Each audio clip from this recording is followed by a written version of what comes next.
Catalyst skill hub ഒരുക്കുന്ന തൊഴിലുറപ്പ് പദ്ധതി 6 മാസ പഠനം, മികച്ച ജോലി. അല്ല, അത് CPM-കാർ പോലും പറയുന്നുണ്ട് അല്ലാന്ന്. ഇന്നലെ EP ജയരാജൻ്റെ സ്റ്റേറ്റ്മെൻറ്റ് കണ്ടു. അദ്ദേഹം പറഞ്ഞു ഇത് രാഷ്ട്രീയ പ്രേരിതമാണെന്ന് ഞങ്ങൾ കരുതുന്നില്ല.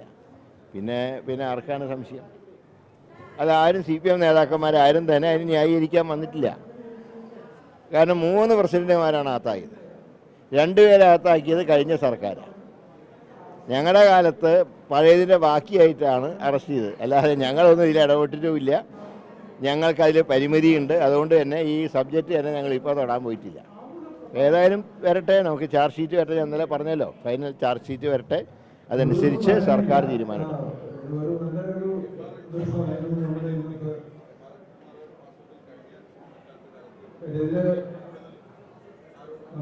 അല്ല, അദ്ദേഹത്തിൻ്റെ ട്രാക്ക് റെക്കോർഡ് നോക്കിയാൽ സർവീസിൽ ഇരുത്താൻ കൊള്ളുന്ന ആളല്ല.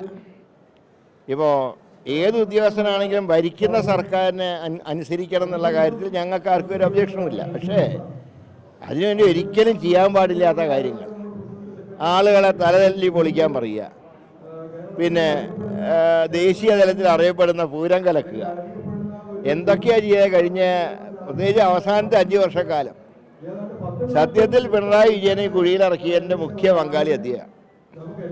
അതുകൊണ്ട് ഇങ്ങനെയുള്ള ആളുകൾ, ഈ തരക്കാരൊന്നും സർവീസിലുണ്ടാവാൻ പാടില്ല എന്നാണ് ഞങ്ങളുടെയൊക്കെ അഭിപ്രായം. ഏതായാലും അന്വേഷണം നടക്കട്ടെ, ബാക്കി കാര്യങ്ങൾ പുറത്തു വരാണ്. പിന്നെ ഇന്നലെ നീറ്റിൻ്റെ ഇന്നിപ്പോൾ ഇന്ത്യയിൽ മുഴുവൻ നടക്കുന്ന സമരത്തിൻ്റെ ഭാഗമായി ഇന്നലെ SFIയുടെ ഒരു സമരം നടന്നു. എല്ലാ വിദ്യാർത്ഥികളും സമരരംഗത്താണ്.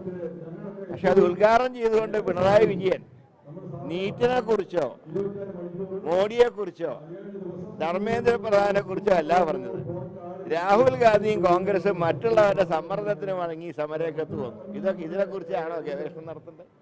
ഇന്ത്യ മുഴുവൻ ഒരു സർക്കാരിൻ്റെ ജനാധിപത്യ വിരുദ്ധ, വിദ്യാർത്ഥി വിരുദ്ധ നിലപാടിനെതിരെ ഒറ്റക്കെട്ടായി നിൽക്കുന്ന സമയത്താണ് അതിലും കുളം കലക്കാനുള്ള പ്രവർത്തനം അദ്ദേഹം നടത്തുന്നത്. ഇനിയെങ്കിലും ഈ ശരീരം CPM-ലും മനസ്സ് BJP-യോടൊപ്പമുള്ള അദ്ദേഹത്തിൻ്റെ സമീപനം മാറ്റണം എന്നാണ് അദ്ദേഹത്തിനോട് പറയാനുള്ളത്.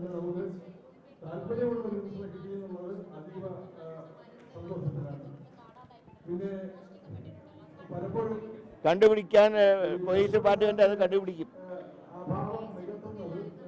അല്ല, അത് ആൾക്കാരെ കണ്ടുപിടിക്കണമല്ലോ, കണ്ടുപിടിക്കും. അല്ല, മൊഴി രേഖപ്പെടുത്തി കേസ് എടുക്കേണ്ട സമയത്ത് കേസ് എടുക്കും. അതിനെക്കുറിച്ച് അന്വേഷണം നടക്കുകയാണ്. ചാടിക്കയറി കേസ് എടുക്കാതെ തെളിവ് വേണം. തെളിവോട് കൂടിയിട്ട് പ്രതികളെ കൂടെ അറസ്റ്റ് ചെയ്യും, സംശയമില്ല.